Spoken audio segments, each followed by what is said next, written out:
Welcome back to Harbaugh. Barack Obama took some heat today from conservative Christian leader James Dobson. Dobson accused Obama of distorting the Bible, while some Muslim leaders, by the way, say they're being snubbed by Barack Obama. Pat Buchanan is enjoying the crossfire here that's facing Obama. He's an MSNBC political analyst, and Michael Eric Dyson is an Obama supporter and a Georgetown University professor preparing notes even now for that first day of class. Am I right? Absolutely. Okay, let me talk about this, Pat. First of all, let's start with the Christian fight here. James Dobson, describe him, will you? Well, Dobson really has clout as a Christian leader. He has 1,500 radio stations, or had them. He's got tremendous sway with an awful lot of people. However, he doesn't have the controversy attendant to his name that Pat Robertson or the Reverend Jerry Falwell did. He's a very powerful voice in the Christian community, and I'll tell you what I think he's doing, Chris. He has said he cannot vote for John McCain, and I think he's moving in another direction, in other words, to assist the conservatives by going after Barack Obama and driving his own constituency away from Barack Obama. Barack Obama sees his strength. I think he wanted to meet with Dr. Dobson. Yeah. And so Barack Obama is a very smart man if he went to try to meet with Dr. Dobson. Well, Dobson's obviously not going to play ball because Dobson's out whacking him for his interpretation of the Sermon on the Mount, apparently. They're disputing. This is classic Christian debate here. Well, right, yeah. There's a lot of Christianities out there. Yeah, right. Debating how many angels can dance on the head of a needle as they did in the Middle Centuries. The point is that Barack Obama has proved that he's willing to reach across the aisle, religiously speaking. I think that Mr. Dobson has taken offense to a speech that Mr. Obama made in 2006 where he said, look, we have to couch our arguments in terms that are universally appealing to all human beings who have moral sentiment. That is to say, it's not denying the legitimacy of Christianity. It happens to forge connections between Muslims and Christians and Jews and all people of faith in this country. So I don't think there's anything wrong with that. I think that anybody who takes offense at the attempt to forge that kind of coalition when we have a nation... What's the counter-argument to pluralism, Pat? It is. Well, the counter-argument is this. Ecumenism, ecumenical spirit to bring everybody together is a good thing. However, there are clear conflicts of right and wrong. Let's take with Dr. Dobson's case. He took up the issue of right to life and abortion.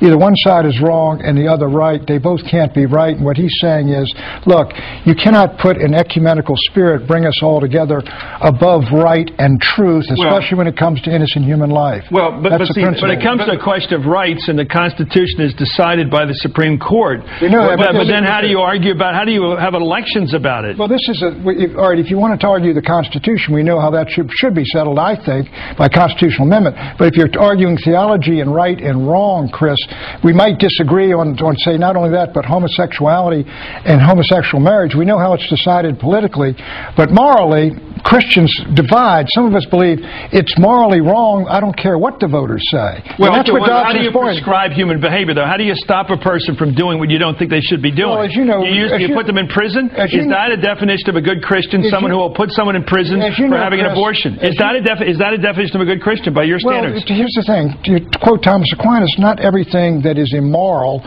should be illegal. Okay? But however, it's a good question. You've got what should happen in the case of an abortion. I believe innocent life ought to be protected, and I do agree with the laws that existed in the 1960s. I believe they were overturned unconstitutionally. Okay. Well, as usual, the African-American perspective on religion, which has been obscured not only here in America, but across the world, has also been turned to. Martin Luther King Jr. wanted to use his Christian faith to make this a more just nation. He spoke to people who disagreed with him. White Christians who believed in killing people, who believed in murdering black people because they differed with them, not theologically. They had the same religious beliefs, but they had separate beliefs about our morality. So black people can never rest ultimate authority in white Christians who have proved to be willing to forego their religious beliefs in deference to their prejudices. You didn't say it was okay to kill people. No, but the Ku Klux Klan did. I'm saying the Ku Klux Klan did. All I'm suggesting to you is that black people who are Christians believe that we should reach across the borders to everybody because we don't believe in ultimately sanctifying one particular religious tradition, even though we are participating in that tradition. And to make the litmus test for whether Barack Obama is a Christian, whether he comes down on abortion rights or gay rights, misses the whole spectrum of moral and ethical concerns. But you would argue that during the fight for abolition, that those people who took the contrary position were not being Christian, wouldn't you?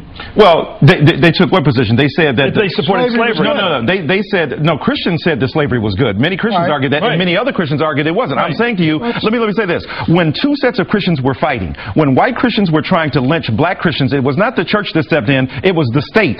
LBJ, JFK were just as important as people appealing to Jesus at that point. I would say that he was playing that role in terms of the right to life movement. Well, exactly. He would say that he was intervening. Your slavery argument, Chris, is a very good one. Let me talk for a second. Your slavery argument is a very good one. There's no doubt it was condoned and accepted by Christians all the way up into the 19th century. And the point is, was it intrinsically evil? I believe it was intrinsically evil, but it was something that Christians did accept. And there was a tremendous argument there, and it was one in which we couldn't say, well, look, you believe in slavery, we don't, if you want to practice it. It was something that had to be stopped. Christians believed. And they found it in the Bible, too. Well, there was when Christ talks about servants, who do you think he's talking about? No, he said slaves obey your masters, and black people said, no, we're not going to do that. So I'm saying to you, the ultimate adjudicative force here is not simply biblical literalism, against which Mr. Obama rails. He's for creating ecumenism. I think he'll be arguing 1,000 years what Christianity means to secular government. Let me ask you this. Is Barack Obama being put into a catch-22 here by being told by an article in the New York Times today suggesting he is doing something wrong by not showing up in mosques? If he gets his picture taken in a mosque, will that add to the belief by some of his critics who don't like what they believe to be his religious background that he's a Muslim? Of course. Will he walk into the trap? But here's the point. The prejudice, the problem is not Barack Obama's. The prejudice is against Muslim brothers and sisters in this country, and therefore the smearing of them and Barack Obama by suggesting that somehow, for the average American out there, if Barack Obama were found out to be a Muslim, which he is not, and he is a Christian, that somehow he would have untoward beliefs, and that his American beliefs would be undercut. According to the Pew Research poll, believe he is. I've seen higher numbers believe he is. But I'm saying that the radical right wing has manipulated this to the advantage of them, and not being honest about Barack Obama's religious beliefs. The radical right wing starting to smile here, Pat. You know that you want to trap him into a mosque. I don't want to trap him into a mosque. What he's doing is he's treating Muslim people very shabbily. Oh my God! He's driving them. He doesn't want to be associated with them. Reason he is because of people who share your side of the aisle. Because people have made it such an offensive thing to be a Muslim. They can't even have an open argument about the students talk, Professor. Look, the point is he's treating them shabbily because in a way he's got to, because if he's seen with Muslims, he will reinforce the impression he's a Muslim. And with a lot of Americans, that's fatal. So they are treating these people, frankly, the same way a lot of liberal folks treated African Americans. They say, look, don't show up at the rallies. We'll try to help you out. We got to win this first. That's exactly what's taking place. He's responding to the rabid anti-Muslim feeling that's in this country since 9/11 and the knee-jerk reactionaryism, quite frankly, that has been perpetuated. What would you do if you're his campaign manager? Well, I would say this. You embrace all human beings. You are for the whole human race. Would you have your picture taken in a mosque? Well, he's going to have his picture taken. He's had his picture taken in a mosque. But the point is now, he's trying to now repudiate the nasty smear campaign that's going on. And he's put in a very difficult situation. My Exhibit A is he goes to East Africa, and God, Prince Charles could have gone to East Africa and got his picture taken in these costumes. Right. He gets his pictures taken in a local costume over there, and it's used to demonstrate he's some sort of third worlder or something, you know. I know what the game is. But he's caving He's caving into the game, and he's treating people very badly when you take two women with scarves and say, get out from behind the podium. It's a tightly wrapped message he's running on. Well, when you talk to that Muslim congressman, you know what? Let him talk, Congressman. Ellison of Minnesota certainly would understand. Here's my point. He doesn't understand. Read the New York Times. I'm telling you, there's anti-religious bigotry and sentiment that Barack Obama did not create. And now that we put the vacuum into which he responds, we pretend that we didn't create the situation against which he must respond. Your side of the aisle has done it. Caliphate, Patrick J. Buchanan taking an unusual position once again, but I always am mystified your ability. You are a whirling dervish when it comes to taking positions around here. Pat Buchanan, Michael Clark Dyson, Professor at Georgetown.